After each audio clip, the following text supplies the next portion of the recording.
The federal and state governments are moving quickly to restrict international arrivals in the wake of the Omicron variant. As we go to air, flights from 9 countries have been suspended for at least 2 weeks. This includes South Africa, Namibia, Zimbabwe, Botswana, Lesotho, Eswatini, the Seychelles, Malawi and Mozambique. And we're being warned that list will likely grow. Australian citizens in those countries are allowed to return home, but need to enter supervised quarantine for 2 weeks. New South Wales and Victoria also announcing new rules. All international arrivals now required to self-isolate for 72 hours, regardless of where they came from. We have reporters at home and overseas for you this morning. First to Nine's Elizabeth Moss at Melbourne International Airport. Lizzie, passengers seem pretty understanding so far there.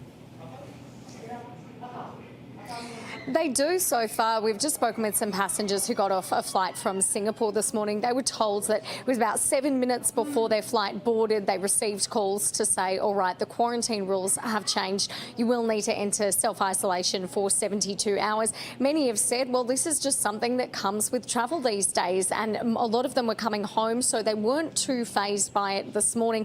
But we know these rules are changing rapidly. Anyone coming from any of those 9 southern African nations of concern will of course have to enter hotel quarantine in Victoria or New South Wales for 14 days. If they're returning anyone from any other overseas country, including Singapore, it'll be the 72 hours of self-isolation at home. Take a listen to what those passengers had to say this morning. Absolutely fine. I think it's fair enough. It's a small consequence we have to deal with, but it's for the benefit of everyone anyway, so yeah. I think that's just the climate of today's world. There's so much instability. I was going to say, were you surprised? Not really. I'm just happy to get off the plane, to be honest. A rapidly evolving situation both in Victoria and New South Wales, particularly as people look to come home to Australia for Christmas. Lizzie, thank you. The Omicron variant is spreading across the globe. The United Kingdom, Germany and Italy all reporting cases this morning. We need to slow down the seeding of this variant in our country. We need to buy time for our scientists to understand exactly what we're dealing with and for us to get more people vaccinated. Let's bring in Nine's US correspondent Alison Petrowski, who is following global reaction. Ali, Boris Johnson has announced new restrictions. Yeah, a raft of new measures in place this morning. Boris Johnson announcing that all travellers into the UK must take a PCR test on day 2 after their arrival and then isolate until they get a negative test result. Contacts of anyone who tests positive will now have to isolate for 10 days, even if they are fully vaccinated. And Boris Johnson also wants to see a tightening up of the indoor mask rules in the UK. The UK Prime Minister trying to balance caution and urgency in his press conference this morning. He's insistent that these measures are temporary. He will review them in 3 weeks and hopefully they could be lifted at that point. Meantime, here in the United States, there are no known cases of Omicron yet, but Dr. Anthony Fauci says that is unlikely to last. I would not be surprised if it is. We have not detected it yet, but when you have a virus that is showing this degree of transmissibility and you're already having travel-related cases that they've noted in Israel and Belgium and in other places, when you have a virus like this, it almost invariably is ultimately going to go essentially all over.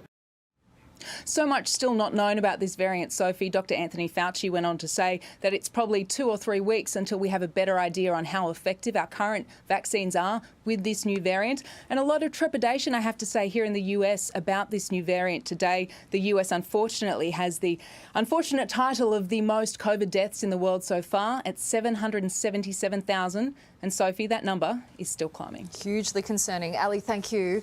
The WA border has once again been strengthened, with South Australia now considered low risk after the state reopened to New South Wales and Victoria.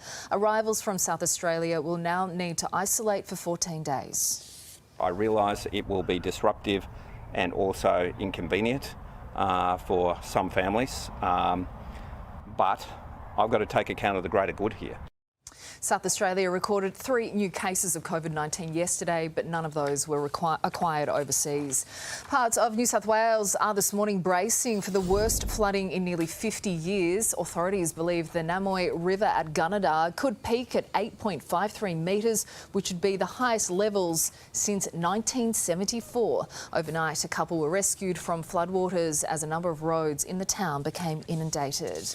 Meantime, several flood warnings remain in place across Queensland today. The southeast will get a brief reprieve from the rain before it ramps up again this week, with 70 millimetres forecast to fall in Brisbane on Tuesday. 5 people are set to face charges over a mining accident in Russia that killed more than 50 people. 3 managers of the mine, including the director, will remain in custody until next year. They're accused of violating industrial safety requirements. Christmas has come early in Bolivia, with hundreds parading through central La Paz for the annual Christmas parade. People dressed up as Christmas trees, elves and Santas took to the streets to mark the annual celebration, which was called off last year due to COVID. Israel has now closed its borders to all foreigners for the next 2 weeks following the emergence of the Omicron variant. All Israelis returning from abroad will need to quarantine for 7 days. No cases have been detected in the United States yet, but the Vice President is monitoring the situation. I can't stress enough. One, if you have not had the booster shot, get the booster shot. Cannot stress enough the importance of getting vaccinated for those who have not been vaccinated. The new strain has also been detected in the UK, Italy and Germany.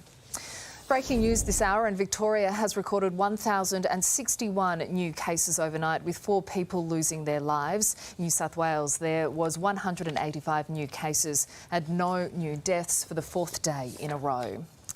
Well, thousands of anti-vaxxers have gathered to protest against vaccine mandates despite the emergence of the new variant. Let's go to 9. Sophie Upcroft in Brisbane. Sophie, good morning. Most cities saw demonstrations yesterday.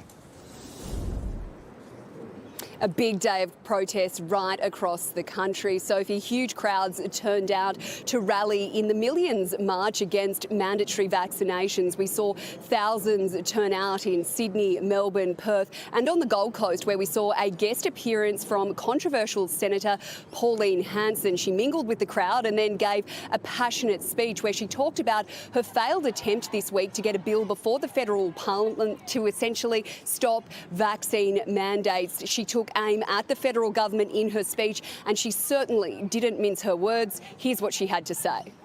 Because I've never seen such a bunch of winks in my life.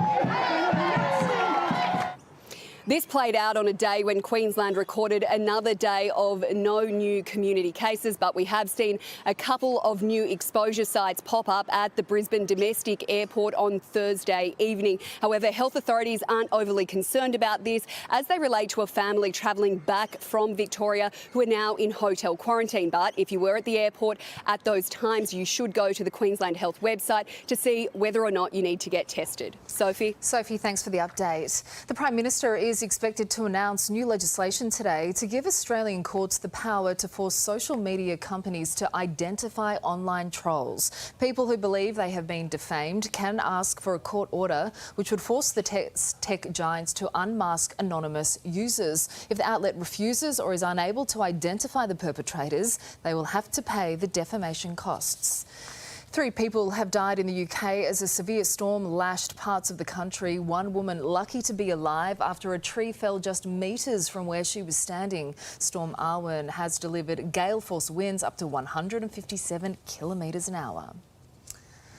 Malala Yousafzai has celebrated her graduation from Oxford University 9 years after being shot by the Taliban. The Nobel Peace Prize winner graduated with a philosophy, politics and economics degree.